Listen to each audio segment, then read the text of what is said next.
Todos tenemos alguna idea de lo que es la ciencia y sabemos que el conocimiento científico se diferencia de otros tipos de conocimiento porque es socializado, o sea, no es individual ni es personalizado, y además porque es sistemático, o sea, no es caprichoso ni desordenado. Además, todos sabemos que la ciencia se va construyendo progresivamente a través de la historia mediante un proceso muy particular llamado investigación científica. Cuando a alguien se le llama científico es porque se dedica a la ciencia y por tanto porque se dedica a investigar. Es decir, se dedica a producir conocimiento científico.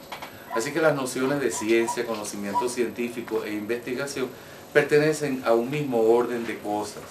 De modo que cuando en las universidades nos dicen que tenemos que investigar, nos están diciendo que aunque sea en una pequeña medida seamos investigadores.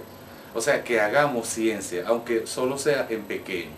De ese modo, un trabajo de grado o una tesis nos podría convertir en investigadores y en científicos en la medida en que esa tesis aporte algo a la ciencia mundial o en la medida en que dediquemos nuestra vida profesional a seguir investigando.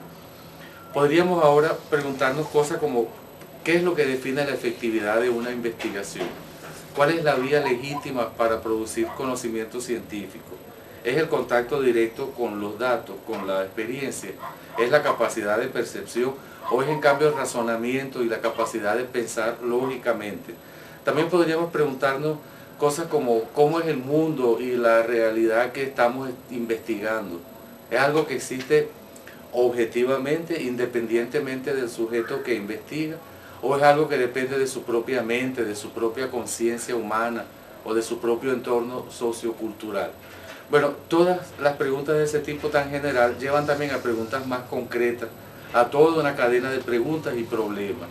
Pero el hecho es que si no tenemos alguna respuesta a ese tipo de preguntas, tampoco podríamos decidir si una investigación es buena o mala. Y tampoco podríamos definir una metodología de la investigación que se refiere a esquemas concretos para las tareas de investigar. Precisamente la epistemología es la disciplina o el campo de estudio que se dedica a investigar sobre ese tipo de preguntas. En la práctica es como si dijéramos que la epistemología investiga sobre la investigación. Su campo de estudio son los procesos de investigación, la ciencia, el conocimiento científico y los hechos observables que constituyen la referencia de la epistemología están dados precisamente por la historia de la ciencia, la historia de las investigaciones y la historia de los científicos. Se ve así bastante claro que la metodología de la investigación no puede prescindir de la epistemología.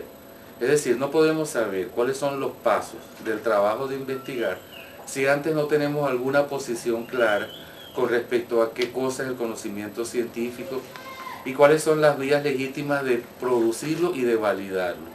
Mientras la epistemología se dedica a buscar respuestas teóricas sobre el conocimiento científico y sobre la investigación, la metodología espera las respuestas de la epistemología para definir prácticas, tecnologías y estrategias de trabajo que resulten adecuadas a las teorías epistemológicas.